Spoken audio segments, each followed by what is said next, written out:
Welcome in, folks, to another 5 takeaways video where I give you 5 of my biggest takeaways from the previous week.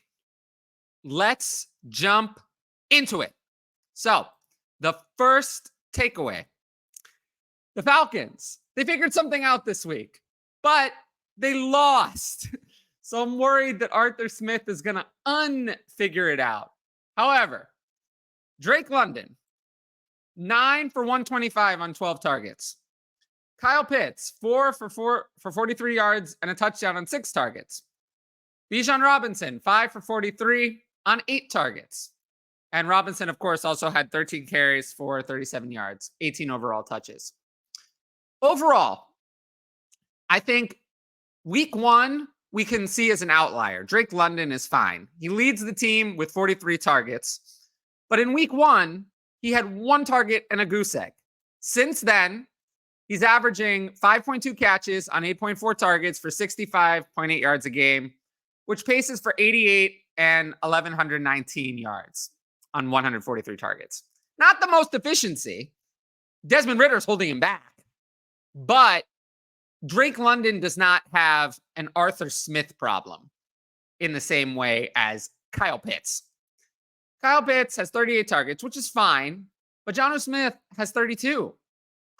There's just not getting the Kyle Pitts usage that we want to see, although he did score a touchdown in this game. So my main takeaway, though, they finally stopped overusing Smith, Mac Hollins, all these other players. They're focusing on their big trio of Bijan Robinson, Drake London, and Kyle Pitts. But Desmond Ridder's not good enough. They need a quarterback who can really deliver it. And of those players, Drake London is their number 1 receiver. He is their guy. After week 1, they've gotten him involved. Bijan Robinson is their top running back and also a weapon in the receiving game, making him an RB1 every week. He had 18 touches. Every week he gets touches. Lots of touches. Kyle Pitts is a step down. So he's not, until the Falcons get an uber good quarterback, he's not going to be a top 5 weekly play because Drake London is ahead of him. But anyway, let's move on. Jahan Dotson. Jahan Dotson, we can now have panic mode. Luckily, I ranked him below Curtis Samuel this week and starts it.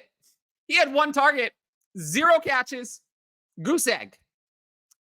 Interestingly, Jahan Dotson has actually finished below Curtis Samuel in all 6 games.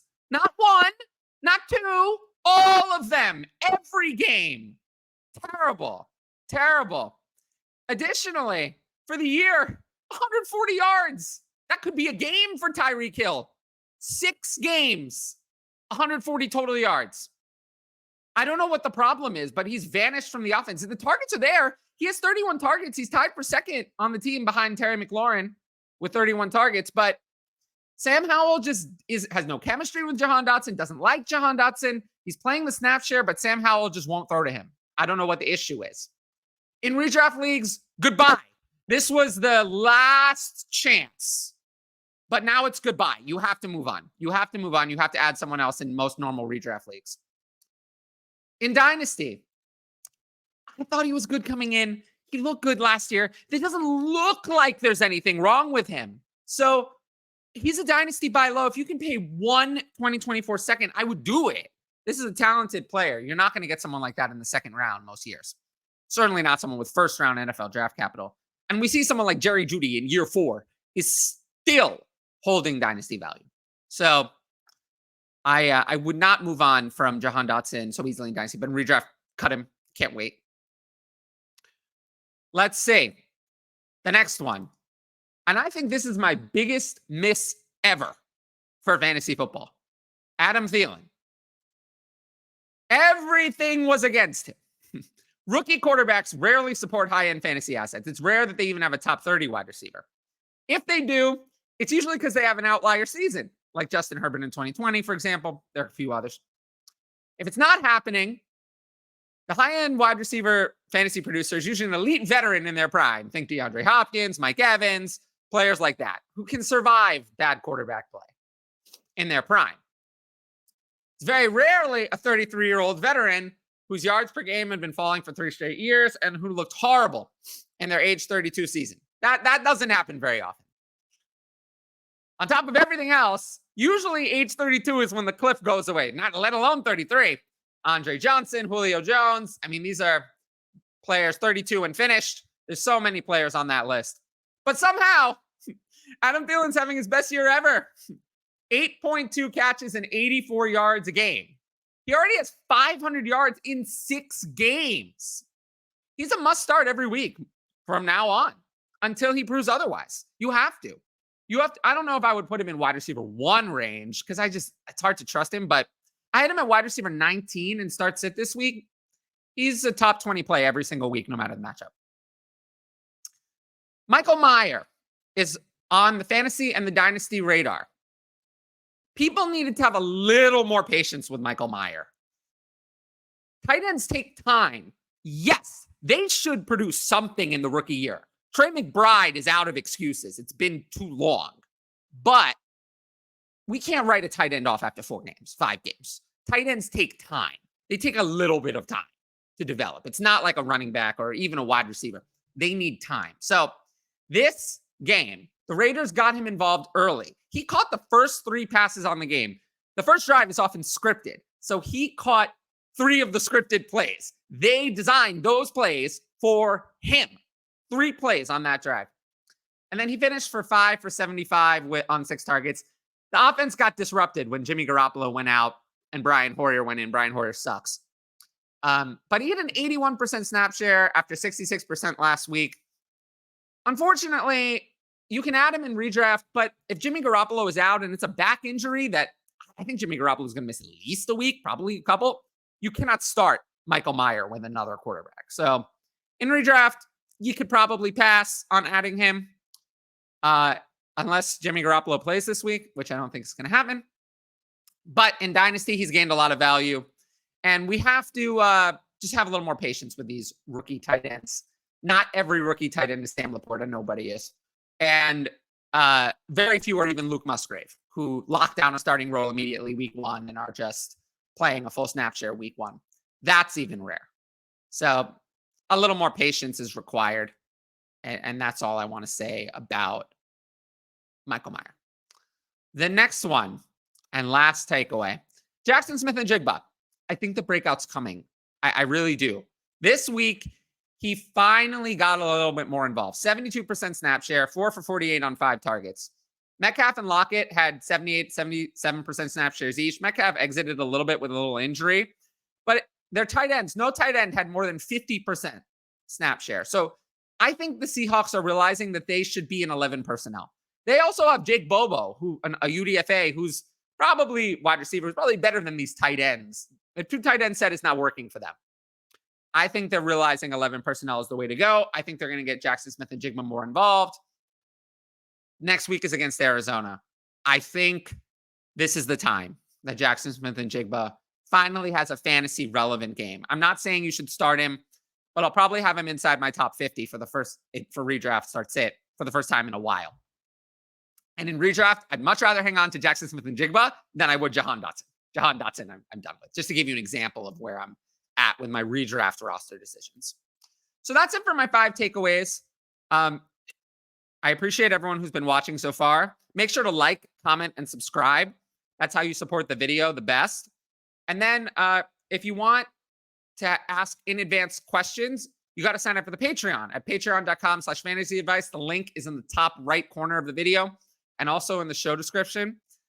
Here are a few questions that came in advance today from the patrons. Let's just jump into it. The first one, in a rebuild, when do you start looking at rookies for 2024? I started looking at rankings, but I'm sure they'll change before the end of the year. I'm just so busy with start sit that I don't really look at rookie rankings during the season. I just catch up after. I always say, am I going to be as good as the Devy guys? No. Can I make up 95% of what they can do with 3.5 months to study it? Yes. So that's why I can do 95% of what they can do. It's not during the season. I got to focus on these start sit rankings. I'm helping you win.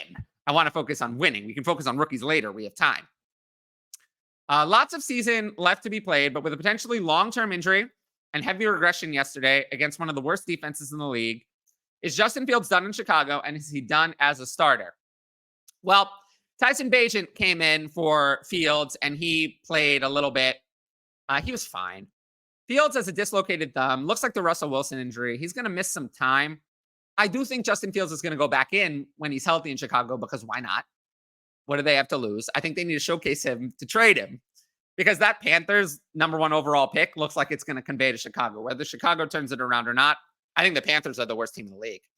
So they might have the #1 overall pick even if they play better. I think he's done in Chicago.